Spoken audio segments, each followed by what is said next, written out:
And I be like, if it is cattle rustling, why don't we focus now? Why are we killing pregnant women? Because actually I was through the social media. I was seeing some TV news someday, NTV, and I talked of a woman who is pregnant. You can find 8 month, 7 month pregnant woman. They come, they shoot that woman, and they shoot the belly. The belly, yeah. And they get the baby out. Yeah. Yeah. You feel that, right? So painful. You feel? That's true. Yeah. So if we're not, if we're not going to focus on the future is just here with the people we've been waiting for. You see? Like Obama said, we are the change that we need. Oh yeah, he said so? Yeah. Oh really? Okay. So with the change, with the people we've been waiting for, and it's here. We need to wake up and do something. Yeah. And my activism just got me to some newspapers and everything, because I was thinking of the banditry. I'm determined. I think I can do whatever I can just to do with the banditry. And I want us I want us to live like other people who live in some other areas. The Nyanza, the central region, people who just wake up. You see, the life is really cheap. So, and also, you see, I also thought of something like coming with water, wells in the place and everything. Because water is also another bone of contention. We don't have water in my place. Because some people they had some energy for the same, and I think the leaders from the place, because you can tell me a leader from Baringo, some leaders from Baringo, some leaders from Turkana, and the way I think these people are careless. They're not cautious. Because tell me why you're being elected today na unaenda kunyamaza. Ulienda ukapewa nini? Ni sweet gani watu wakifika pale wanapewa na nyamaza? I want us to be considerate.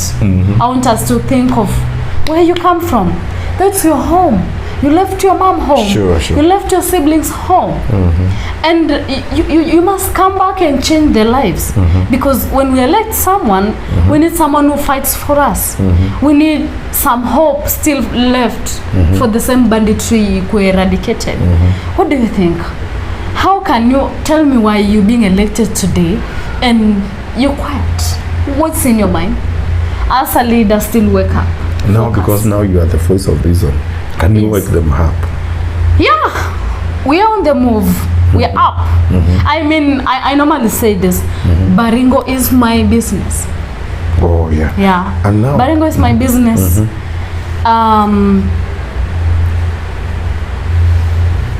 Whatever happening is my business. The things happening in the place are really opposite, and we should wake up and let them know they are wrong. Yes. Okay. Is this a loan, whatever loan, ranger or venture, or you have also like-minded people ambao you are united for such a cause? Yeah, I think the youth. I've had some friends from the university, at the universities here in Nairobi. And alright, what's up sasa mwendo msema wa bench karibu sana na mwendo ngeto afika hapo imana kama kawa mwendo kudhiolonge katika bench tu na mwendo umunde tu na mwendo special latu kwa kuna story nake na indi ovyai oho na nese mwamanaye skekamba no kamba sasa nde umunde tuende tangalenge na nenge moyete la umone nondo na mweni waku ola tuena kwa monde wewe wake Chamege. Yamune. Achamege. Yamune. Amigo mie. Bye. Kabisa. Yes. Yeah, thank you. Karibu sana. Asante. Thank you so much. Yes. Tuanze na majina. Mimi naitwa Silviah Mutai Jeptoo. Yes, that's my name. You know you are Chemeji. Yes, my wife anaitwa Dina Jeptoo. Yes, yeah. Sasa wewe unaoa mtoto wetu. Shemeji. That's good. honored to be here. Yes. Sure. Thanks for interviewing. Karibu sana. Inaitwa Mutai Bench. Unaona Mutai Bench. Yes. Hapa wanga tunaongea sana tunaongea mambo ya uimbaji na pia mambo yetu ya Kikamba. Yes. Ya Ukambani. So I'm in the wrong place. No, you are not in the wrong place. You are our guest now. Yes, thank you. Because thank you are shemeji, we I'm honored. Want to Wakamba wanataka kujua upande ule mwingine maisha iko unafanya namna gani. Mimi naitwa Mutai. Mimi natoka kaunti ya Baringo. Mimi ni student hapa Nairobi, University of Nairobi. Mimi nimetoka kaunti ya Baringo. Constituency inaitwa Baringo North. Ward inaitwa Barwesa. You would want to know about the village. Inaitwa our location inaitwa Kabutie. Sema Kabutie. Kabutie. Location. Mimi najua Kabartonjo. Oh yes, that's also Baringo North. But that's Kabartonjo ward. Yes. So na Mogotio iko karibu na huko. Mogotio iko south. Yeah, iko karibu ndio bado ni Baringo. Yes. Ule former MP walikuwa naita Baringo ya Keti. Ndio Central. Hapo inaitwa ni huko Kabarnet. You've heard of Kabarnet? Yeah, it's a famous town. Yes. Moya. Yeah. Yes. Wow. How's life down there? Life is a bit interesting. You know, I'm coming from a very far place, far from what you guys are doing also here in Kamba. We have some, cultural diversity. Sure. We also have the banditry. When you talk of Baringo, talk of banditry. I know that's all you guys know about Baringo. Sure. You're talking of interest for my people. Yes, but before that, I will now tell you about the sasa turudi kwa background yako. First of all, how you went against the odds. Ukajikuta kwamba umefika hata University of Nairobi kwa sababu najua hizo area prone by banditry na some cultural whatever. Girl child ni ngumu sana kupenya because hawapewi ile priority. Yes. Tupatie background yako tu in brief tu. Briefly, my background is a bit interesting. I was born in some small village. Hata Lami imefika juzi 2019, 2020. Ndio umeona Lami. Tuliona Lami mara kwanza. Jeusi ni nini na pako mchanga. Yes, tulikuwa tunaenda town tunaiona. And the village is really small. In some environment unafika hakuna vitu mingi. So nilizaliwa huko nikaenda very local primary school inaitwa Rosondonin Primary School. Rosondonin. Yes, Rosondonin. Niko mamilima. And I managed nikaenda secondary school inaitwa Katibel Secondary. A very small day school. I made 1, 2, 3 there. I was the leader, I was the deputy president in the school. It was a mixed day school. And thank God I'm here. I nika join hapa UoN. That's 2020, but now with a lot of challenges, the way nilikuwa at a secondary school, I was paying for my school fees. Paying for yourself? Yes, sir. Yes. Your parents were not paying? Thank you, with a lot of respect, thank you. We're not getting there. So I was ile nafukuzwa kama leo naenda nakuja tu kufanya exam, naenda kibarua ile ya kupalilia shamba. Mnalima huko? Sio mmepiga? Tunalima. Actually tunalima lakini inategemea na mvua. Kama mvua ni kidogo nayo hatutavuna. Ni dry. Inataka ni dry. Kama Ukambani. Ni kama tu hapa Ukambani, I think so, ndio? Yeah, so kama mvua iko ndio tunavuna na ni kidogo. Yes. So a lot of challenges, 1,000 challenges. And I made it to UoN. I was to be admitted at UoN, but something came up. You see the corona. Kulikuwa na corona, alafu watu walisoma online. Mimi natoka Rosondonin. Mimi natoka Baringo North. Kuna network. Na mimi hakuna network. Sisi hapana iko na hata simu. Yes, and I'm the first born actually. Sorry, sijasema. So I'm trying to find your siblings. How many are there? I'm a firstborn of 7. Yes. So making my since I have nobody to look up to, I have no one to give me some directions. Sasa mimi tu kumaliza shule nikaanza kuuza kuku. Kama Ruto. I can see I hope so. The next president. Ama senator wa nini wa Baringo. I know. Kate wa Baringo. Yes sir. Thank you so much. So mimi nikaenda kuuza kuku juu sasa shule kumefungwa, wakasema instead ya kuingia September tunaingia physically January. Kufika January mimi nimetafuta pesa, nimelipa school fees. Nimekuja January kufika, wakasema sasa wewe Silvia hukufanya 75% of the coursework, hujafanya cuts, so what you have to do is go back, defer. And I literally had no choice, I deferred. Yes sir, yeah. Hiyo mwaka ikaenda hivyo. Hiyo mwaka ilienda. After hapo nikauza hiyo kuku na nika nikafungua bakery. Kwanza capital ya kuku umetoa wapi? Na student. Capital ya kuku, hiyo ni funny kwa sababu I hope you're not ready to listen to that. I'm ready. I know. Other people are, I know they are also. So mimi hata nilianza na pesa kidogo sana, and I was the only female, the first female in my place to have done that. So mimi nilimaliza nikaenda kumchungia relative wangu mtoto Narok. Shule inaitwa Nkareta Secondary. Kufika Nkareta Secondary, nikamchungia mtoto, principal akasema mbona mtoto ni mdogo sana na yuko shule. Mimi nikaoneshana, nikaambiwa wacha tutaona kama tutakupea ufunze kitu hapa ya form 1 kushikilia tu mwalimu. And then ndio sasa wakanipea tu ya chai karibu 3,000. Ndo mambo ya corona ilipokuja ndo tukaenda. So kidogo tu ya chai, na kufika home mimi nilikuwa na mbuzi. Mimi I had mbuzi tamu. Bado unachunga nilijipanga mapema. By class 8 nilikuwa na kuku class 7, nikauza nikanunua mbuzi and everything ya. Nikauza moja ndo karibu 5,000 6,000 na nikafanya hawking ya kuku. Na nilikuwa naenda villages huko. My competitors wako na pikipiki, they are doing the same thing with pikipikis. Mimi naenda huko chini na nyeshewa na kuku ni mzito. Yeah. And I was doing that every Saturday and Wednesday, Iten and Eldoret respectively. Unanunua na huko Baringo unaleta Iten and then that's Wednesday. Iten on Saturday. Riadha wale wakimbia. Yes sir.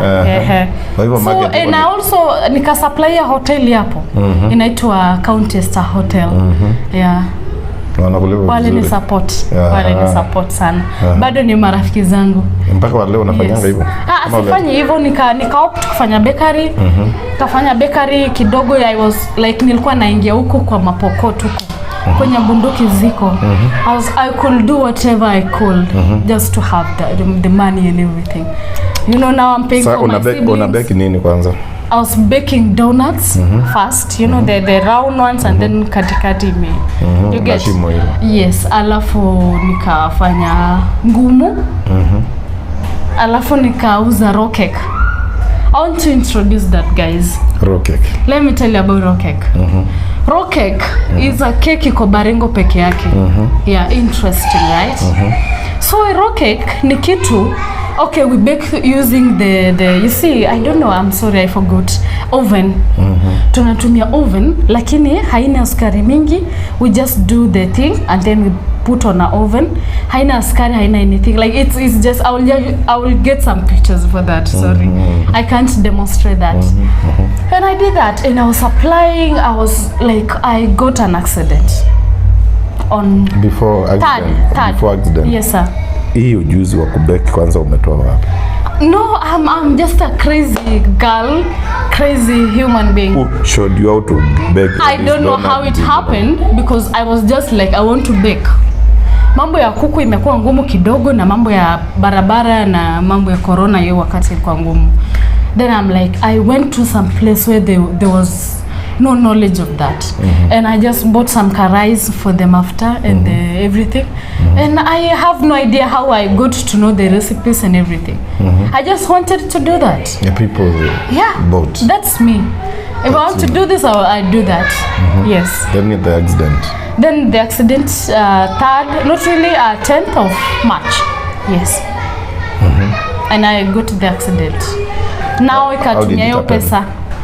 Ilikuwa pikipiki tu mwenye kuna unajua na hire driver mwenye ananiendesha. And I have the crates back like behind me. Crate tano. Yeah, imagine parking 5 6 crates ina pikipiki. Kuangukia. Vibaya sana. Au ulivunjika? Of course.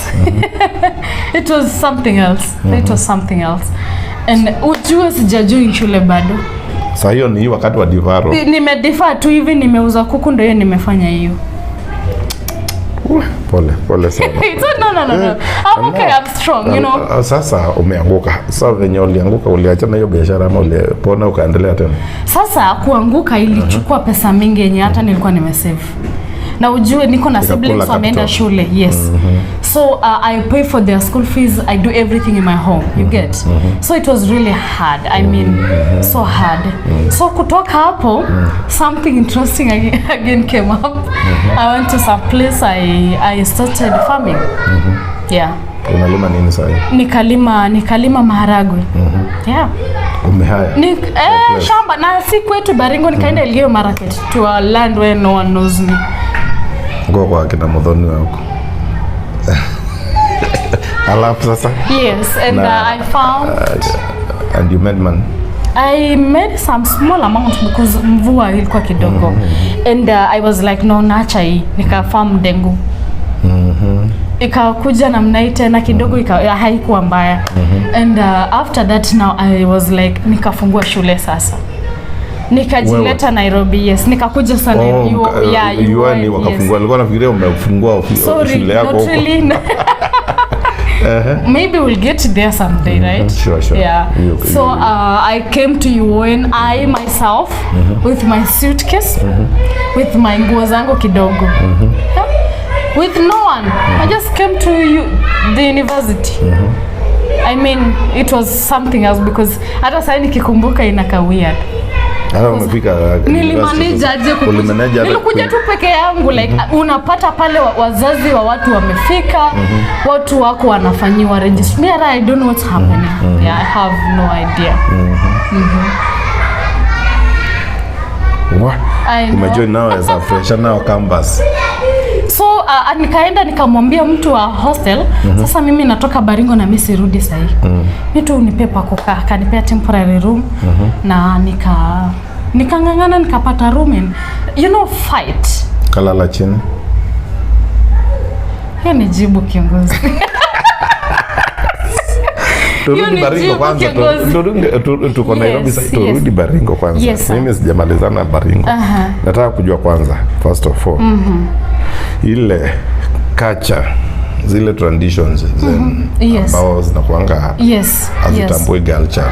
Au ulipambanaje nazo hizo mpaka ukajikuta uko. So guys, getting to that, cultures zetu ni mingi. We have a lot of cultures. A lot of cultures who bar girls from doing 1, 2, 3. Get. And I made it because first I was a focused student. From the word go, hata nikiwa primary, I was in a very small primary. Someday actually I saw waki-advertise, sijui ilikuwa 2013. Waki-advertise in UoN. And I just saw it, I was like, University of Nairobi. Then it's like something, like it's just something that's so impossible. Nafikiria tu kwenda vocation wacha hata mimi tu nilijituma. Everyone knows that. Nilijituma sana. I knew I'm a smart girl. I knew I'm a leader. I knew I'm that person who can't afford to lose herself. And who was your mentor? I had no mentor.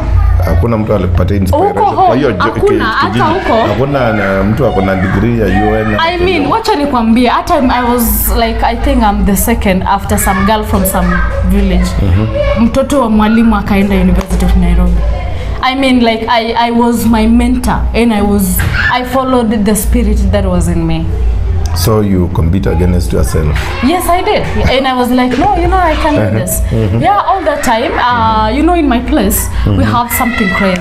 We have teenage pregnancies. Teenage pregnancies in my place is like 80%. Rampant. Yeah, and you find a girl munasoma primary amepata mimba, secondary wamepata karibu wote. And you know, sometimes I was like, you say, now wanaenda wapi wasichana? It's hard to tell that, because wakinini wanarudi shule na kumbe as you do that, ukirudi shule akili yako itakuwa ile bado. You just someone else, you're not the same person we knew. What about issue ya FGM? So FGM ziko, but in my place a bit. Sasa ukienda kwa shosho yangu kwa chini, tuko na ya Elgeyo border, River Kerio, I hope you've heard also. So river uko sasa ndio hizo mambo zinafanyika na zimetoka zimekuwa eradicated a bit, I mean like, but it does happen. Kwani watu nini wako into Christianity? Yes, people ni Christians home sana. We don't even have Catholics. I mean, tuko na one Catholic, a very small one, but Protestants. AIC mainly, sindio? AIC full gospel. I'm a full gospel member. Yes. Now, turudi hapa kwa banditry, because hapo ndio ukitaja tu Baringo North ama West Pokot, ile kitu inakuja ni kato rustling. Yes. Hiyo iliwaffect namna hiyo, inawaffect namna gani? Inatu affect pakubwa sana. Kwa sababu hata tukiongea hivi kuna watu wako somewhat na they are displaced right now at the moment. Yes, it's really hard. They are living in some camps. You know, that thing pains me hard because, you know, sometimes while I grew up, I went to some school actually, and I got to see people who are struggling. Wanafunzi ni kwa sababu where they come from, banditry iko. Unakaa tu hivi kidogo unasikia bunduki ndio inalia. And I can't even have some peace. Imepata mtu. Sasa hiyo imelia imepata mtu. Huyo ameenda. And you get, we have a lot of orphans in my place. Because of banditry. Yes. We have single mothers in my place. We've lost, I don't know, we've lost people in my area. And that pains me so hard. I mean, so hard. And I chose to be what I am right now, like the way you see me. I chose to you know, I'm kinda an activist.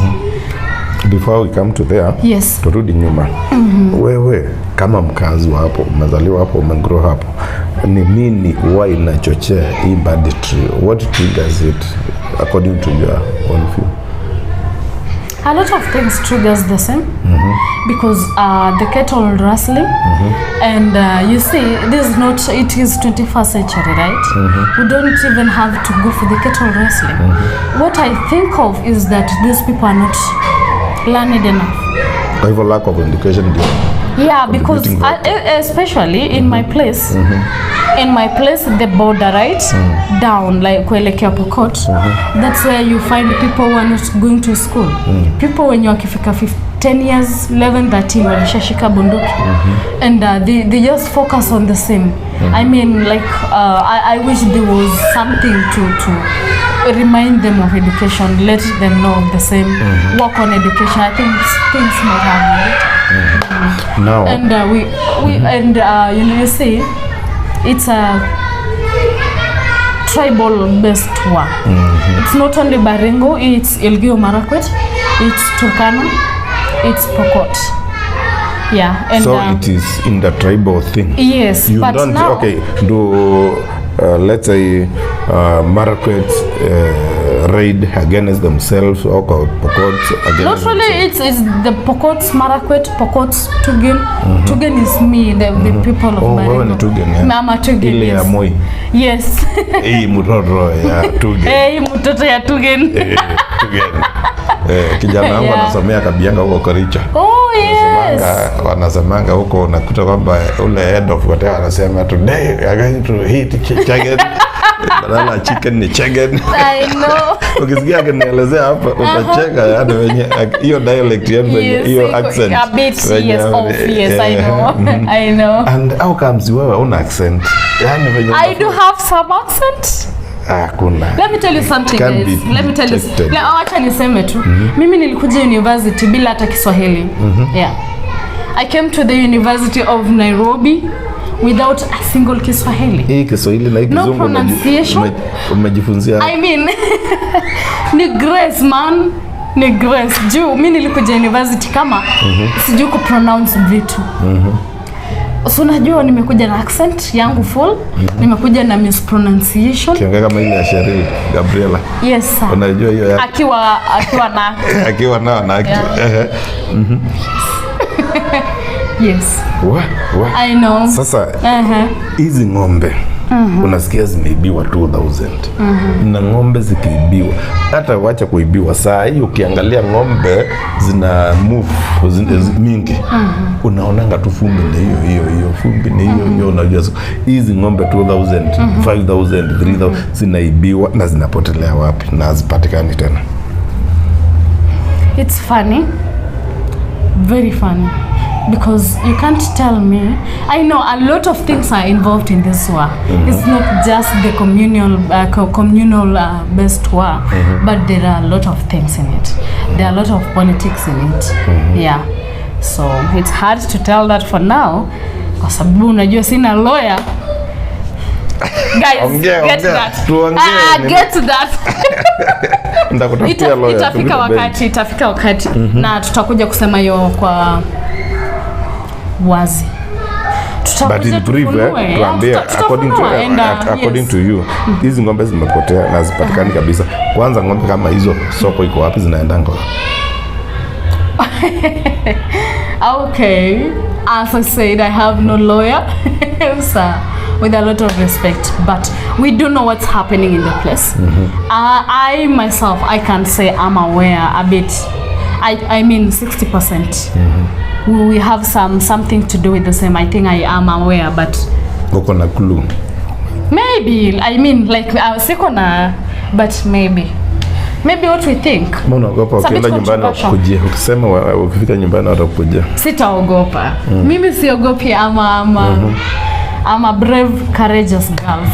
I made it from the village to where I am, so I'll do that. I will, guys, ngojeni episode itakuja basi.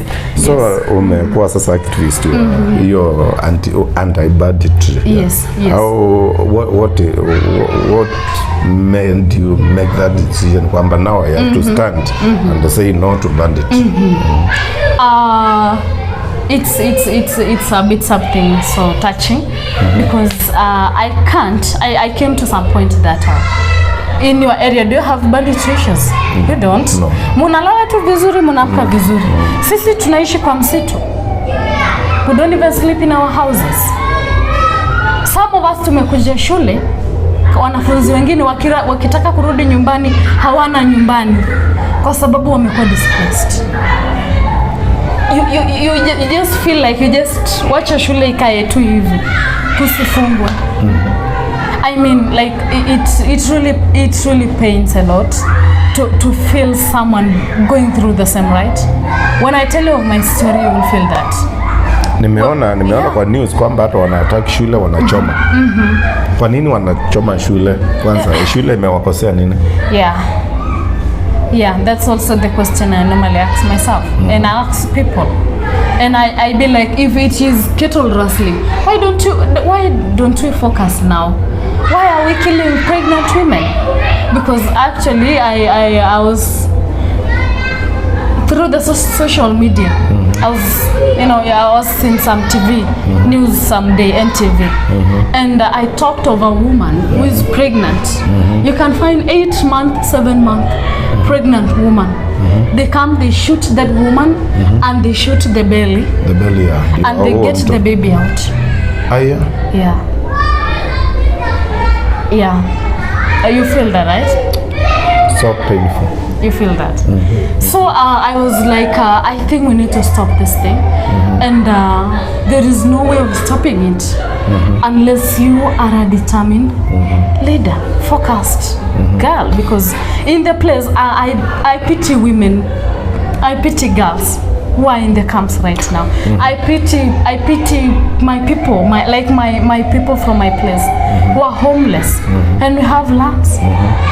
I mean, I don't know, sometimes I just feel like we should do this thing once and for all. Now talking of Let's leadership. free our people. We're not in slavery again. Talking of leadership, where are your leaders now? What are your leaders doing? Because you have senators, you have MPs, MCAs, governors. What are they doing? I have no idea because literally we elected them for some hope. And you see, when someone hopes in you, you must keep that hope for them.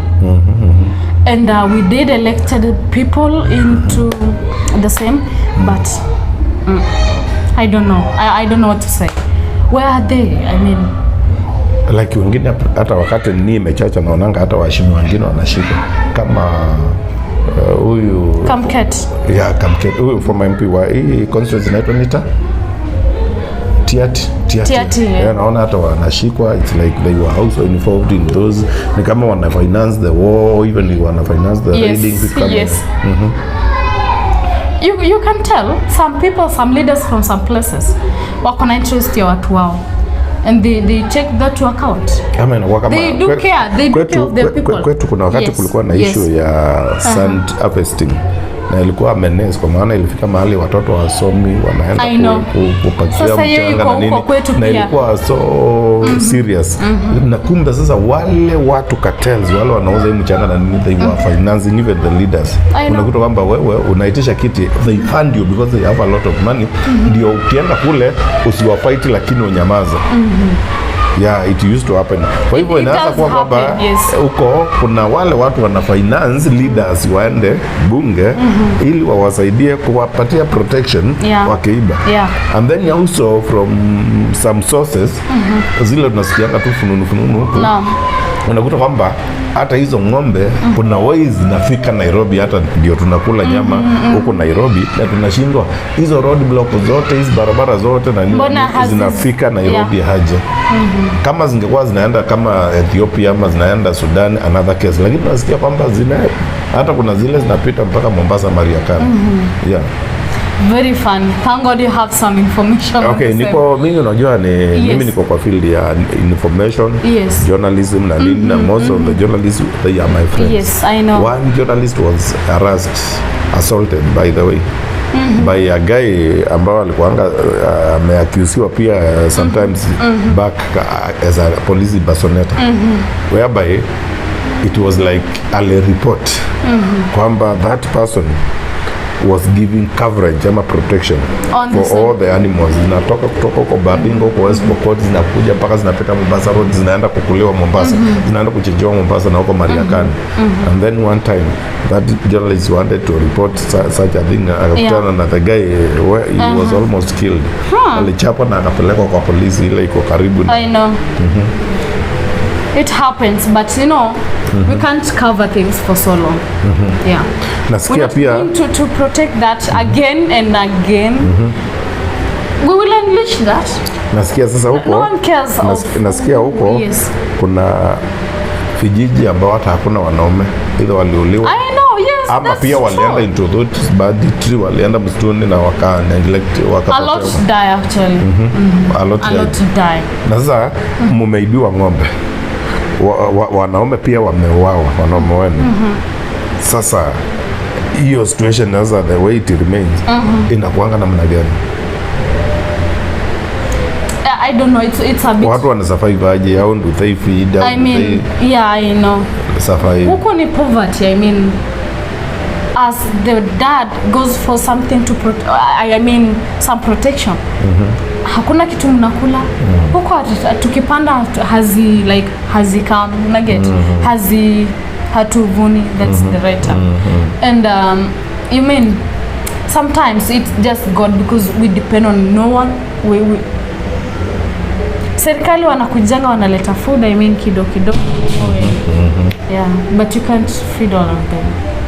Na mashamba ni kubwa, like in terms of acreage, kila mtu ile familia hii shamba.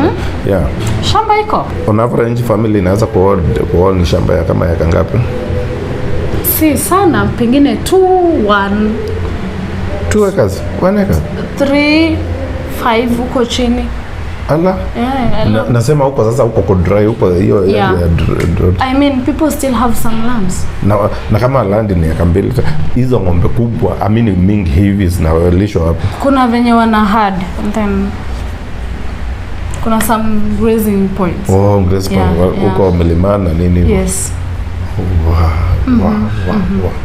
And now tukuja sasa now as we conclude kwa your your activism.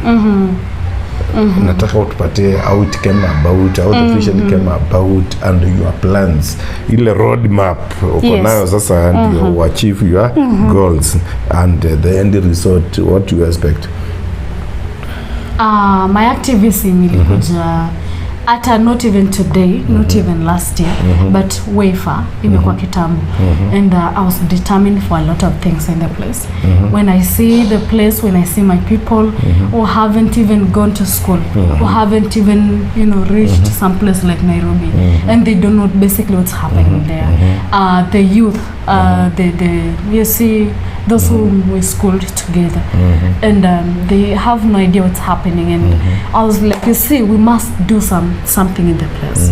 I must do that. Not even any other person. I must come with it because we're the future generation. You get? So, and I was like, I'm going to do a lot of things. I'm going to change. Actually, I started figuring out how to go about that.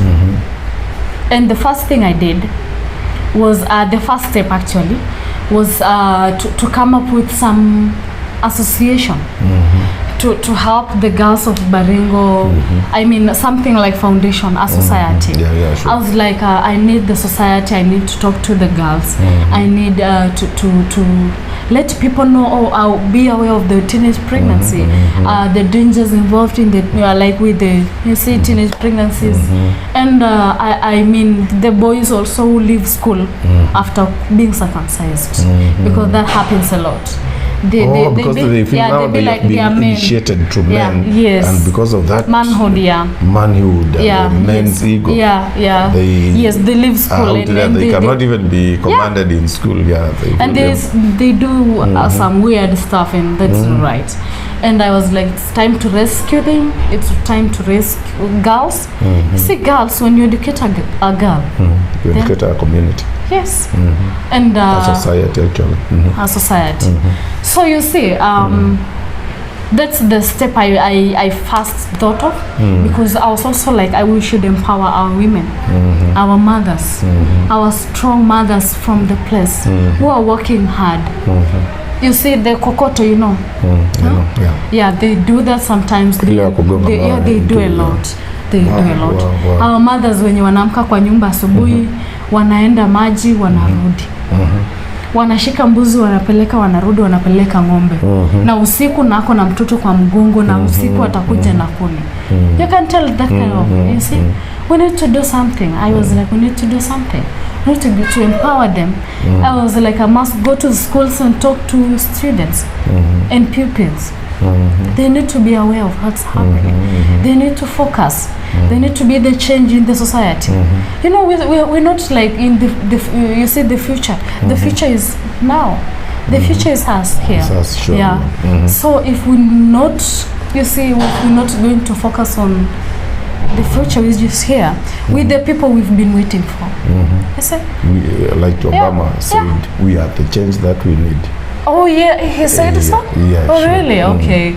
So with the change, with the people we've been waiting for, and it's here. We need to wake up and do something. And my activism just got me to some newspapers and everything, because I was thinking of the banditry. I'm determined. I think I can do whatever I can just to do with the banditry. And I want us to I want us to live like other people who live in some other areas. The Nyanza, the central region. People who just wake up. You see, the life is really cheap. So, and also You see, I also thought of something like coming with water wells in the place and everything. Because water is also another bone of contention. Yeah. We don't have water in my place. We still go for kilometers to fetch water. Wow. Yeah. Now currently bado tuko katika hii mood ya what happened recently, especially kwa military. We lost some officers, senior most, being the Ogola. Yes. And it was also due to the banditry. Yes, because they were going to inspect some school in the some place. Projects in schools which were attacked by banditry, and they were like renovating them, and also we know the army is there also trying to work on those trying to stop that. You can tell those activities. You can tell also from the same we lost General Ogola actually, and it's really sad. And they were going to inspect some schools and some renovations on the school, and something like, I mean, it wasn't actually the banditry, but you can tell they were just going to the same place. That describes how bad the situation in the place. That describes how, since now we know there are some KDF officers there. Have you felt the impact of the guys, the army guys being... I think we do feel that a bit, not that much, because when they come, unless some attacks happened, like some day we lost the mwalimu, the teacher from my place, and you saw the askaris escorting the convoy. You see, is it a convoy or something? You see, zile magari zilikuwa zinaenda mazishi na mwili, and you can tell they are like, ni kama president anapita, lakini wanazuilia hata wanachunga hizo magari, like, I mean, ziko attacked. Yeah. Na sasa nasikia we lost some 2 kids actually. They were herding some goats and cows. Hapo na ni watoto wa chief. Na wakauawa some young teenage boys. I mean, what do you gain from killing a boy or a girl as a small baby? Innocent. What have they done? You just take the cows and everything, and then you just leave them behind. Why should you kill a woman? Why should you kill a baby? I mean, sort of a grandmother, a grandfather. I don't know. Do these people have some hearts left? I mean, inhuman, quite inhuman, yeah. So very sensitive. Wow. And I know. Now, according to your activists, what do you think inaweza fanyika mpaka hii shida ishe once and for all? Yeah, I think we must let people know the dangers of engaging in some tribal war. Great awareness. People must be aware, like, what are we losing? We're not even developing economically, I mean, socially and everything, culturally and everything. So I think no. Nasikia huko bado tu wanakuanga wengi sasa that wanawapower police. Mpaka hata polisi inabidi sasa wao ni kama wanawanyenyekea. Hata nilisikiza story ya huyu former RC wa Rift Valley, huyu Natembea, akisema polisi wanapitianga, I mean banditry saa ingine wanapitia hapo polisi wakichukua risasi, wanasema wakichukua njugu ni risasi, sasa wanaenda kuchukua polisi, na msipowapa yao watakuja kuwataki mtu anawewa wanawakilia wote. I think I think Pokots are being empowered much. Why do they have some power? Do they have some courage? Why are they fearless? Tell me why Pokots are fearless. You guys mnawapea nguvu. I mean, they can do that. And hakuna mtu anafaa kupea mtu nguvu ya kuua watu. Those are people. Follow Pokot na story yao. Kitambo wakati wa the late Litondo. Yes. Joseph Litondo. And he was like, even he was daring Moi. Yes. Hata nasikia kuna siku nyingine alitokea kwa mkutano akiwa amejifunga kama warrior, kama amekuja vita, and he was so arrogant and he could make even reckless statements in parliament and also in barazas na huko. And then tunashindwa saa hiyo kuna wale walikuwa na feel kwamba you have been sidelined by the government. Moi alikuwa anatoka kwenu hakumaliza hii. Hakumaliza. You say no. Hii wakati wa Uhuru. Hii wakati wa Uhuru sasa, that's according to me. Nasema tu hii wakati wa Uhuru akina Murkomen wa all over club wale wakisema venye wameneglectiwa wanataki Matiang'i. Now they are the government. And still the same thing is happening. Ingekuwa ni kitu ambao na mara kwa nini Murkomen ni wako kwanza na amekuwa senator wako tena. Sasa hii ni CS ni government himself. Kwa nini wasi-eradicate kitu just once and for all? It's funny. Really funny because sometimes I feel to you say I appreciate Kibaki actually. I appreciate Kibaki tried. When you go to the history and something, just go follow that. And Kibaki tried. Uhuru alikuja ndo huyu sasa mtu wetu wa Mursikako. And we had a lot of hopes in him. We still have the same hopes. We do still have some hopes but little is being done. Left. But nothing is happening. I mean, something is happening but doesn't match what mbona hii ya Mount Elgon hii ilikuwa ya kina Matakwe. Mbona jeshi liingilia na ikamaliza? They had some energy for the same. And I think the leaders from the place, because you can't tell me a leader from Baringo, some leaders from Baringo, I mean some leaders from Turkana, and the way I think these people are careless. They're not cautious. Because tell me why you're being elected today na unaenda kunyamaza. Ulienda ukapewa nini? Ni sweet gani watu wakifika pale wanapewa na nyamaza? Wanakujanga okay, hata kama umenyamaza. Wanakujanga Nairobi, wanapata nyumba Kilimani. Wanakuja kucheza ngoma Mlolongo. I want us to be considerate. I want us to think of where you come from. That's your home. You left your mom home. Sure. You left your siblings home. And you must come back and change their lives. Because when we elect someone, we need someone who fights for us. We need some hope still left for the same banditry to eradicated. What do you think? How can you tell me why you're being elected today and you're quiet? What's in your mind? As a leader, still wake up. No, because now you are the voice of the reason. Can you wake them up? Yeah, we are on the move. We are up. I mean, I normally say this. Baringo is my business. Oh, yeah. Yeah. And now? Baringo is my business.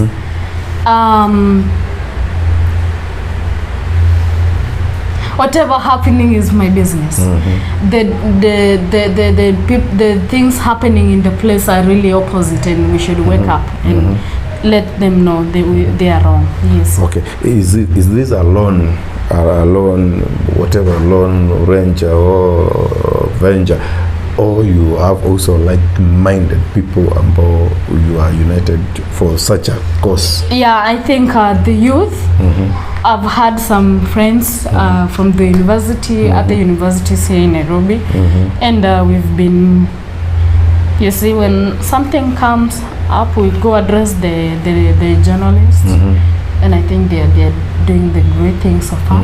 I think we should team up as youth from the place. Okay, and do you have social media platforms where you can be articulating your issues? Not much, because I think we have some Baringo News Forum from Facebook, and we don't have much. Can you create your own whereby you can influence people? You can talk to the people. Although I know down there, because of the issue of internet and also technology, maybe people don't have these gadgets. It can happen. The few who have, because we have the enlightened people there. We have people working in Nairobi, and when they get that message and they know they can disseminate it down to the ground, and eventually it will be a revolution. I think so. I think that's a great idea, and I'm buying it with some good amount from you. Sure. You're such a wise man, wise counsel and everything. So I'm taking that. Thank you for I'm taking that. Thank you.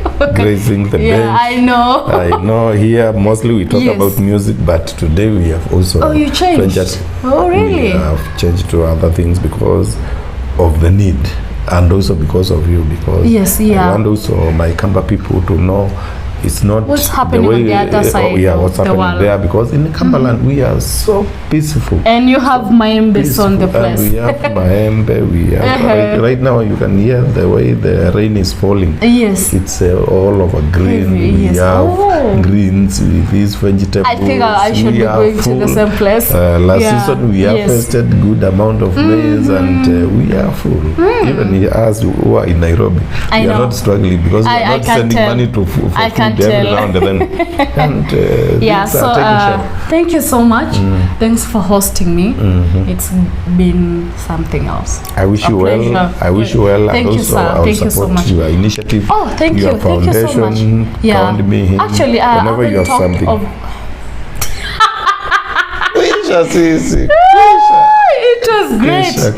Can we listen to the same? Yeah, sana amenipigia. Tufike hapo watu wangu, stima imeenda, tumefika hapo na Mungu awabariki. Tulikuwa na daughter from Baringo ya Kati. And so tumefika hapo. Oh, it's still going on. Okay. Thank you guys. Thank you so much. Thanks for listening and thanks for the support. I also need the same support from you see the foundation. I have no mentors so far. I need the mobilizers. I need the sponsors. I need that a lot. I need you. So please, if you can do something, please reach out to Mutisia, not well, they will show up. You know, people. Yes. They wait for one to start. Yes. To come up with an idea, they come on board. Okay. I believe they will come. Baringo people, support your daughter. She has a vision for you guys. Thank you so much. Thank you. Barikiwa. Kongoi. Kongoi. Nimovia. Wanasema? Nimovia. Nimovea sana.